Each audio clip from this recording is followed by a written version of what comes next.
Jason? Good to meet you. Hey, good to meet you. My name is Ryan, and I'm glad to hear you join the team, right? You're new? Yeah. New to this position. New to this position. Have you been at Columbia? How long have you been at Columbia? On and off, 6 years. Okay, awesome. It was really just started sweeping the shop in high school and got a couple different positions since then, and was in like equipment development, then moved over to sales this last year, 6 months, 5 months ago, 4 months ago, something like that. Yeah, something like that. So, Cool. yeah, he's kind of hitting the ground running, just kind of learning on the fly. Yeah. He's picking up some of the sales DNA stuff and in there. I thought he could benefit a lot from hearing from a guy like you, so that's why I put him on the call. Cool. So awesome. I didn't see, since we're just connecting here, we could probably schedule 1 second here. I got my my actual mic. There you go. This right here it wasn't plugged in because sometimes it affects my speaker when I'm watching something. Okay. So a couple quick questions real quick to see where you are. Have you gone through the course and the program itself? Yeah. So I finished up the course 2 weeks ago. Okay. Gotcha. And then I think You went through the OMG course as well too, right? The sales assessment. Yeah. You went through the evaluation? Yeah. Cool. Yeah. Okay. So tell me, how are you doing with that? Like, you went through the course, the OMG evaluation. What'd you grow from, or what kind of gap was closed there? Or where do you feel like you are now from that experience and going through it? Let's see, really, seeing where I was starting at and figuring out, I got a lot of weak points, just starting to figure out how to apply whatever skills I already have from other say fields or industries and try to bring it in here and create the sales knowledge out of it. And pretty low on like the whole neuroticism rejection level. So that's pretty easy it's like, okay, whatever. We'll just find the next thing, or I'll keep fighting for it. Not having biggest issue is qualifying. Like, absolute right off the gate. Okay. Gotcha. So let's just kind of unpack that before we get into like why it's important to qualify, right? So like, first off, what is qualifying in your definition since the training? Yeah. My definition is really, what I have, is it going to be a good fit for what they need? What do they actually need versus am I trying to give them something they don't need, or am I just going to chase down a hole because I got the happy years and I jumped in the truck and drove, 16 hours to go look at something because I got happy years. Right. So yeah. So like going from first to third, but skipping first to second to third is your biggest problem, right? Yeah. So let's talk about, and there's really like three main competencies that encompass, or four that encompass that stage. One is, relationship building. The biggest one's consultative selling value, and qualifying. So qualifying is really, it's not just, qualifying to me is really measuring their ability to buy from you, right? Can they actually buy from you? So, but before we can get them to answer questions like, are they committed? What's their timeline? How much money are they prepared to spend? Are you with the actual decision makers? Those are the four major qualifiers. Mm-hmm. But oftentimes if you lead with finding out try to get those answers, you lead with that, you probably won't get the answer. It'll be a lie, or you may not have, enough trust built. Right. Mm-hmm. So that's qualifying. Let's talk about consultative selling, relationship building, selling value. That's between first and second, right? So that's where you're going in saying, hey, tell me more about what's going on. Like, why is that a problem? How long have you been trying to fix it? How did you try to fix it? Why did it work? What was the reason that affected you? How did it affect you personally, more than just like, Like, tell me, like, I want to really know, what is it you're hoping to accomplish? Like, what do you want to happen now that you haven't had experience yet with a contractor? And so you're really just digging, getting to their emotional state, not just the intellectual state. And you're starting to prepare yourself and prepare them to receive your value proposition, which is going to be a more expensive proposal that's proactive and not reactive. And it's going to be more, more proactive with their building. Does that make sense? Yeah, for sure. So it's a lot easier to find out how committed they are to doing it right the first time, if they're willing to spend more, getting the decision makers and knowing their timeline and their decision process. It's a lot easier to find that out after you've gotten that, emotional conversation and detail out on the table. Okay. Does that make sense? Yeah. Yeah. Basically, you can go from appointment to estimate, but here's what happens. Here's the ramifications of doing that.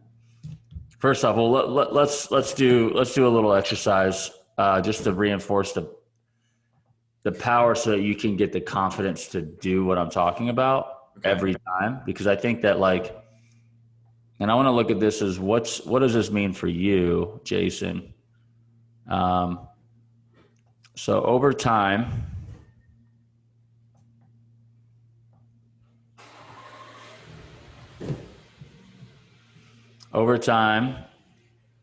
something's going to happen.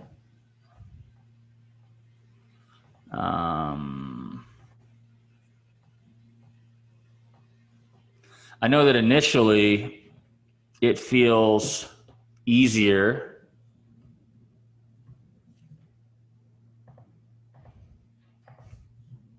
You probably remember this in the course, right? The upside downside. You remember it? Trying to remember. Difficult. Which section was that? In phase 8. Did you get all the way to phase 8? Yeah, I got through it. No, you need to finish that. So this is called first, second, third order consequences and effect horizons. When we have when we're able to make decisions with this lens, it changes the game. So, like, let's do this. Anything that typically has initial upside, i.e. eating popcorn or watching Netflix on a Tuesday night when you have a 5:00 meeting in the morning, or you want to work out in the morning. Right. Anything that feels good initially typically is going to create long-term downside over time, right? Mm-hmm. And it has a lot of compound effects. For example, let's take an example here. Here we go. Oh, let's do an example here. First step, not qualifying leads, not selling. How about this? Skipping from and going from first to third, right? Remember that? Yep.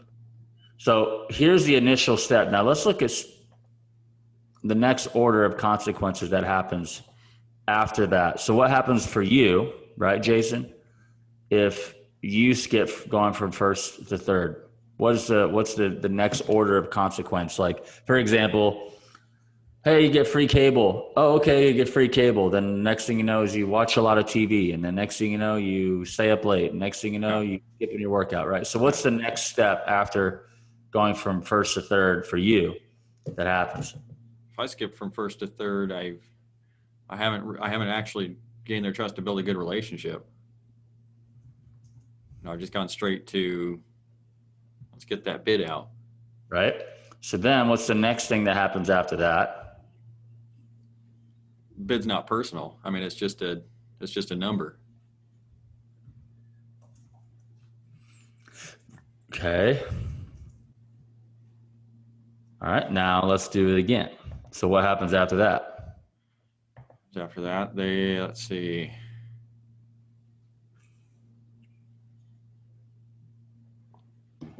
First and third. Oh, what happens after you gave them a bid that's not personal, it's just a number? What's the next thing that happens after that? Oh man, I don't hear from them. Difficulty getting a hold of them.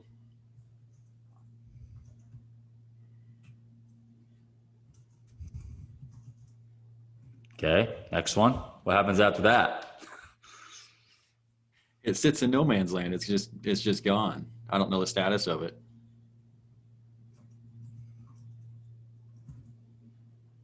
So your sales cycles got longer. Yep. Yeah. So how does that affect you? I don't see any money. No. Okay. Okay. Let's do just a few more. Okay. What happens when you have no money and no deals cooking for you? Oh, Chris starts getting on me. Not just about that. How about you personally? Yeah. Oh, I'm frustrated. Yeah, because I'm not getting anything back. I'm wasting time. In effect, I'm just wasting a bunch of time.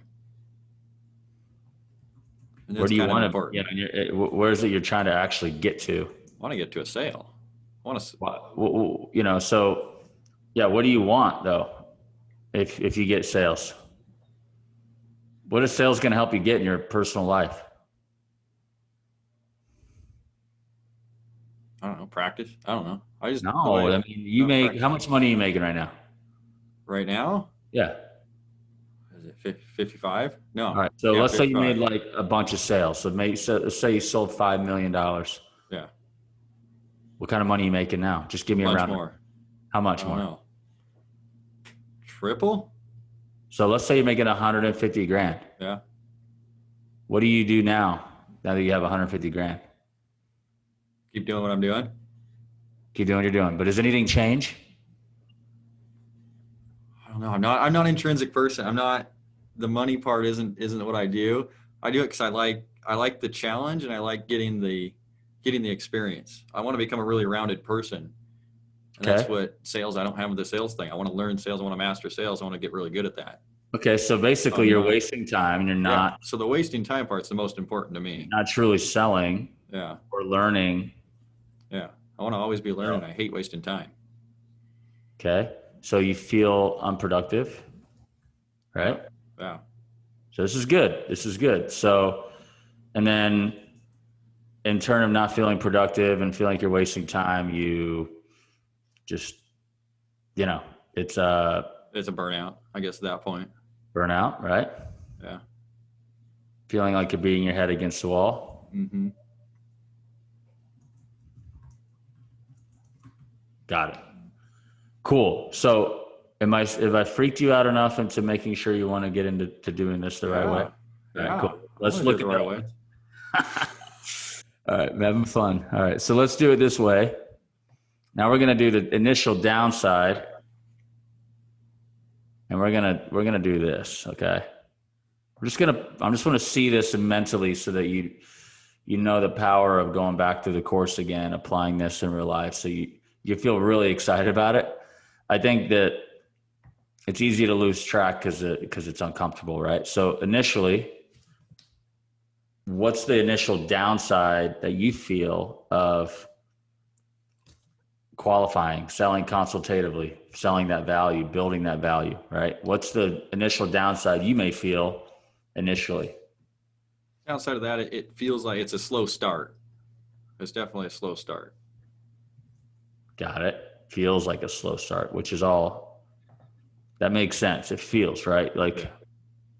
but it's not necessarily true per se. Right. It feels that way, right? Cool. So it feels like a slow start. What's the next? So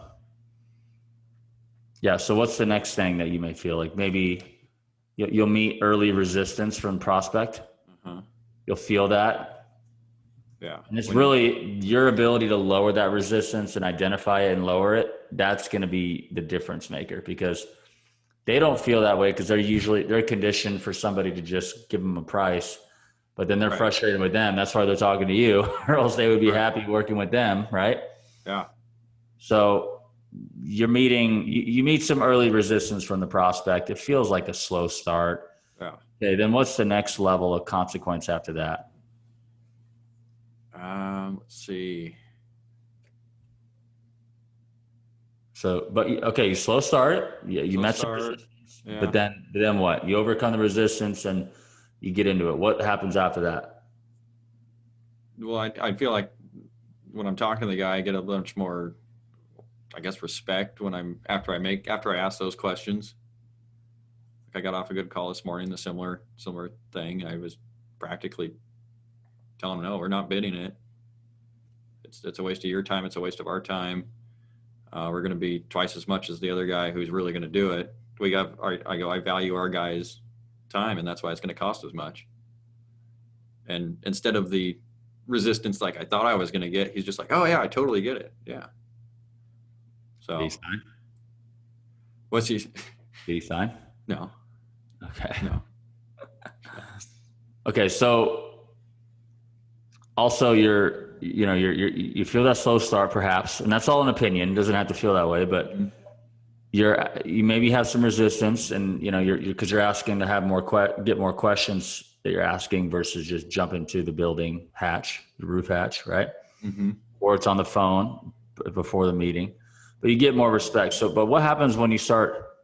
So let's do this. Ask many great questions. Yeah. That's what you do next, right? So what happens after you start asking great questions?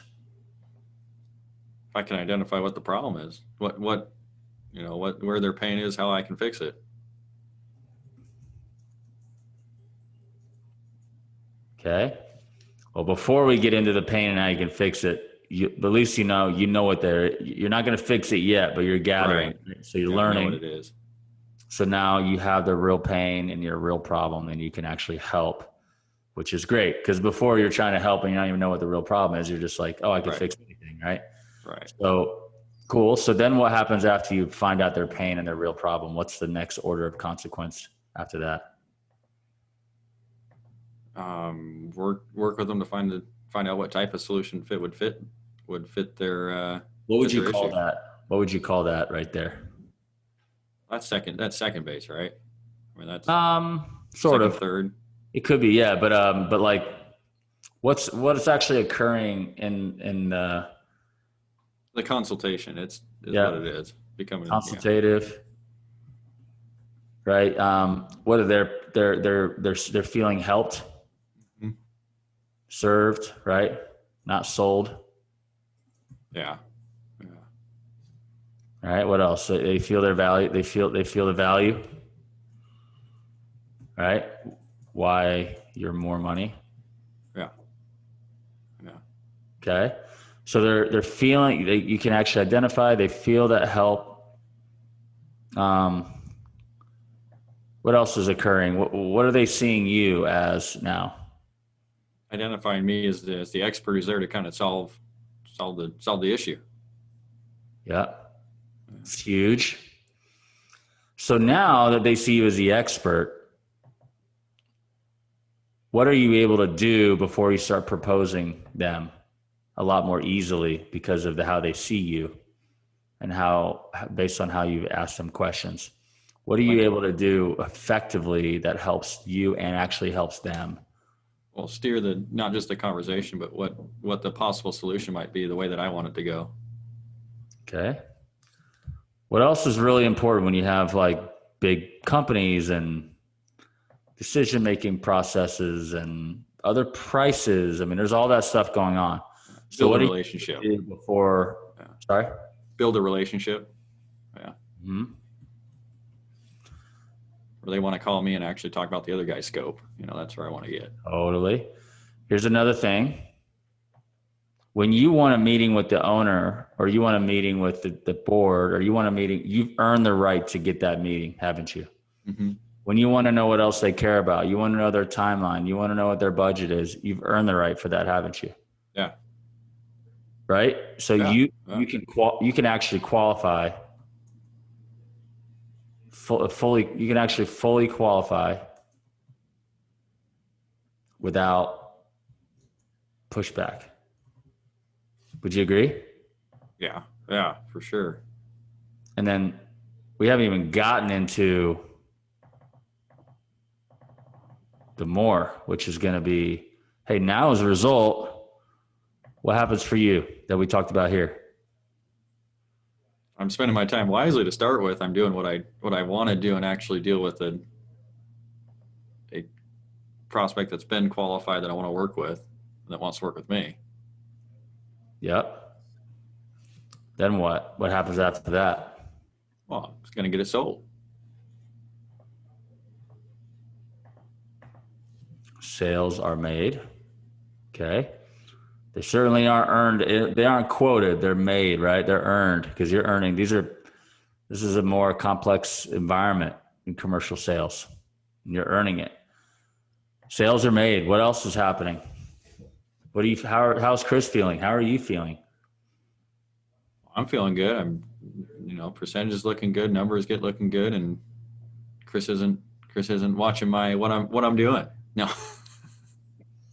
Well, he's watching, but he's cheering you on, right? Yeah, that's what it is. He ain't going to stop watching. He's going to be like, hey, look at Jason. This is how you ought to be, right? Yeah. This is looking to you as an exemplary team member, right? Yeah. Right. So now you're becoming a team member who's started at sweeping floors and now selling, right? Mm-hmm. Teaching the sales guys how to do it. And, so you're feeling, you said something earlier. You're like, what's important to me is not about the money. It's the what? Mastery. I just want to be good. I want to be the best I can be. On your way to mastery. Money takes care of itself, right? Yeah. Are you married, kids, or are you single? Married, no kids. Okay. Cool. So now look at this. Check this out. Initially, it's just easy to go from first to third. Right. Right? Right. But man, let me tell you what. It's a lot better when you slow it down because really the truth is you're slowing down to speed up, aren't you? Yeah. And it's every daggum call you got to do that. Mm-hmm. I'm telling you, it's like it's a discipline, isn't it? Mm-hmm. So what I want to do is I want to schedule another call with you to coach and actually pre-call strategy and like role play an actual call and do some coaching. But I want you between now and then to go back and watch phases, go all the way through 8 at least, and 9 is good, but just finish the course that you have access to. Okay. Do the homework. Make sure you understand the milestones in the sales process that we teach. Yeah. And so that way you're really already engaging it in your real world. But I want you to say, hey, I got a call with such and such management group coming up. We're going to talk. Mm-hmm. And we're going to role play it. And we're going to get those milestones in you with a ton of confidence, right? Which is where we're going here, isn't it? Yeah. Yeah.